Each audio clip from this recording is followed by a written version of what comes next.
Hello everybody, my name is Alan, I'm from Sauber-Lab and today will be another video about Synology NAS.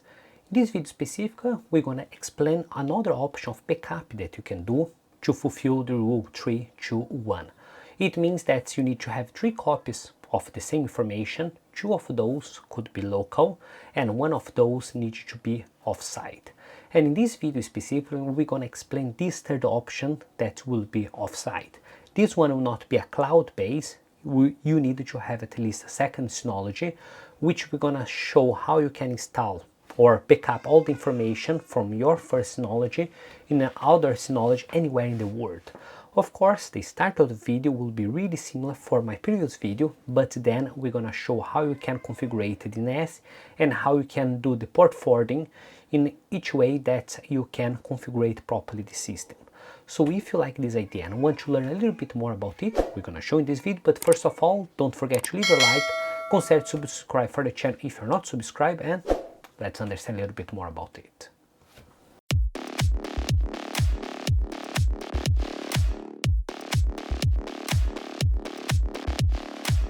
Before we start to explain how you can do this configuration, first thing you need to have 2 Synology NAS. It's not interesting you to try to do backup using a Synology plus a virtual machine because this will not work at all. If your first Synology fails, your virtual machine will fail with it. So this backup option is more focused to protect in the case that any hard drive fail or your whole system stop to work, so you have this second option. Second thing that you need to have in mind is that we're gonna do external backup or offsite backup. So you need to have this Synology NAS in another place. Once that you do the first configuration, what I suggest you to do local, and that you go for this other place to do the second stage configuration. If you don't do local, they will take really long time and potentially your experience will be compromised. So I suggest you to first time leave both Synologies in the same location, and after you can move everywhere that you want.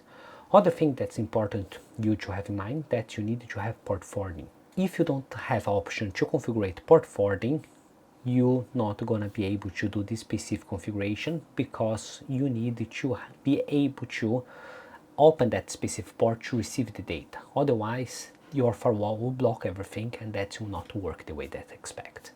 Anyway, have this one in mind. We're gonna explain a little bit more about our system and that we're going step by step. First thing, we have 2 Synology NAS. The first one is Alpha and the second one it's called Beta.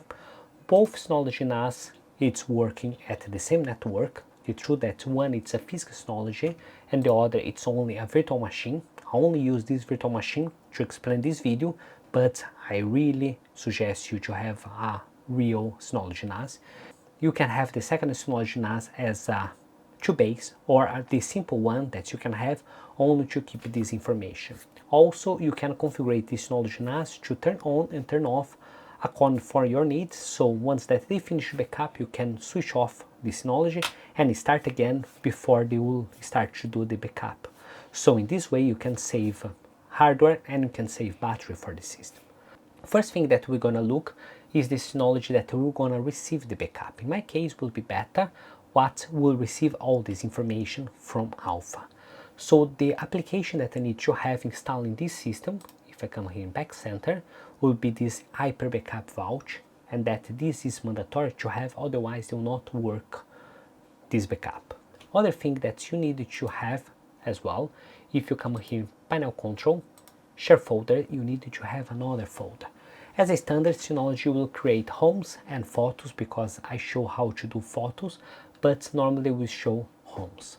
If you don't have any other folder, once that you try to backup it, they will not work. So you need to create any folder with any name.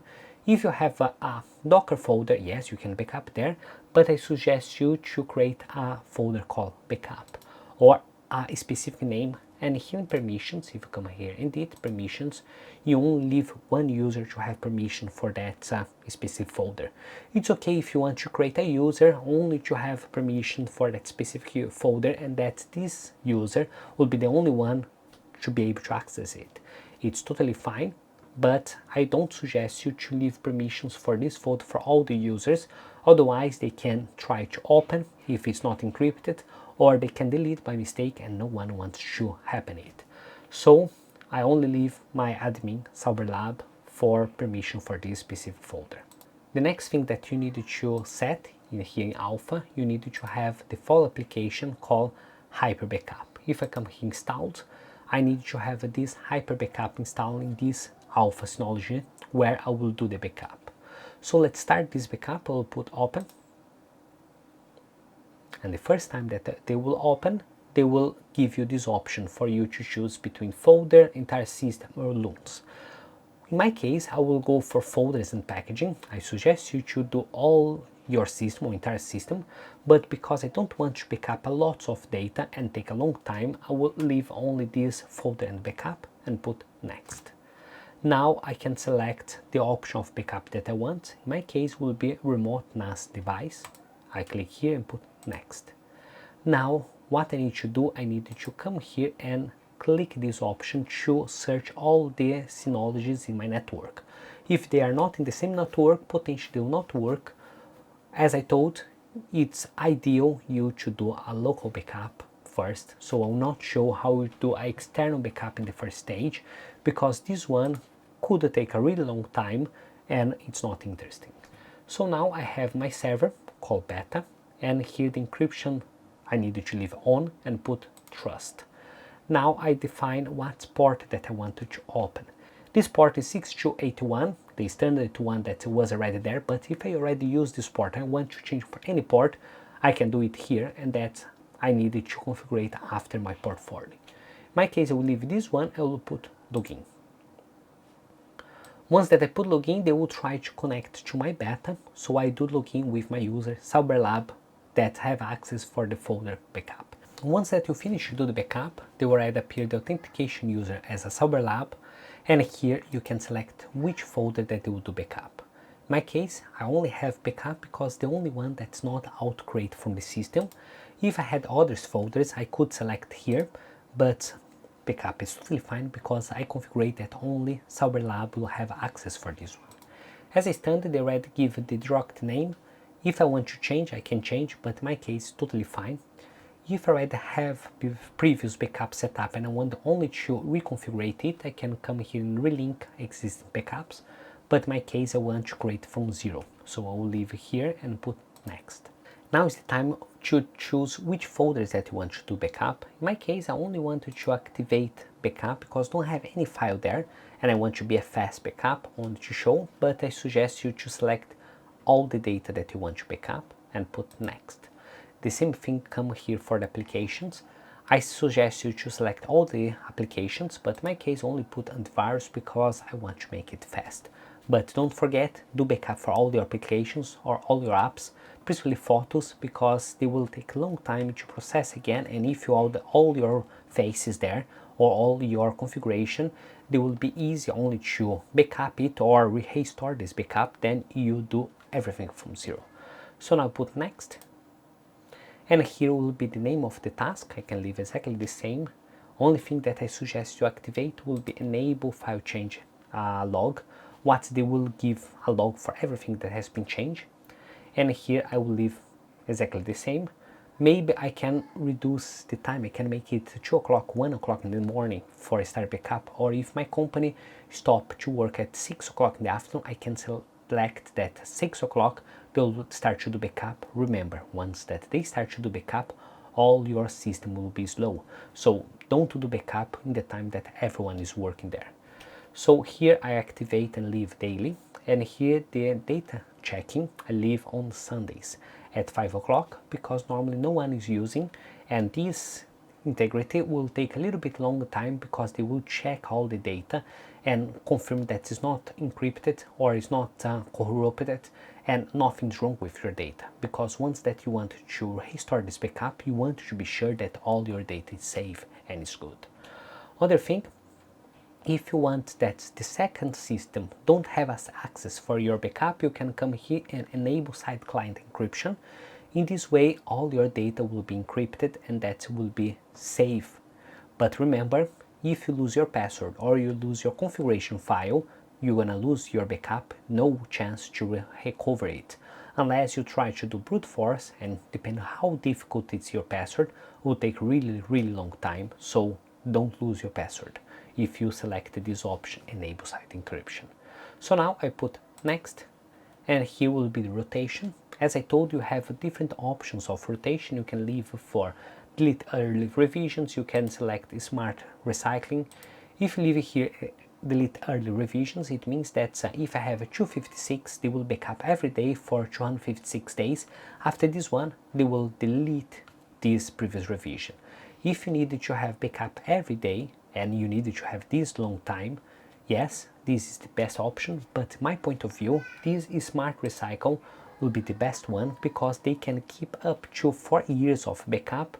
Of course, you're not gonna have every day after a few weeks, but after this one, you're gonna have a space between this data, but you can see what's the specific date 4 years ago compared for only 9 months. So now I can put next, and here will be the overview of my backup. If I put done, they will start to create the task, configure it, and check that everything is right. Once that this one is done, there will appear a task for me to ask if I want to do backup. I can come here, put yes, and now they will start to do backup. Remember, depending how big it's your system, how much data they will do backup, they will take longer or short time. If you have a few terabytes, this could take few hours, few days either to do the backup, but in my case, because I have 0 files and only one application, they will be quite fast.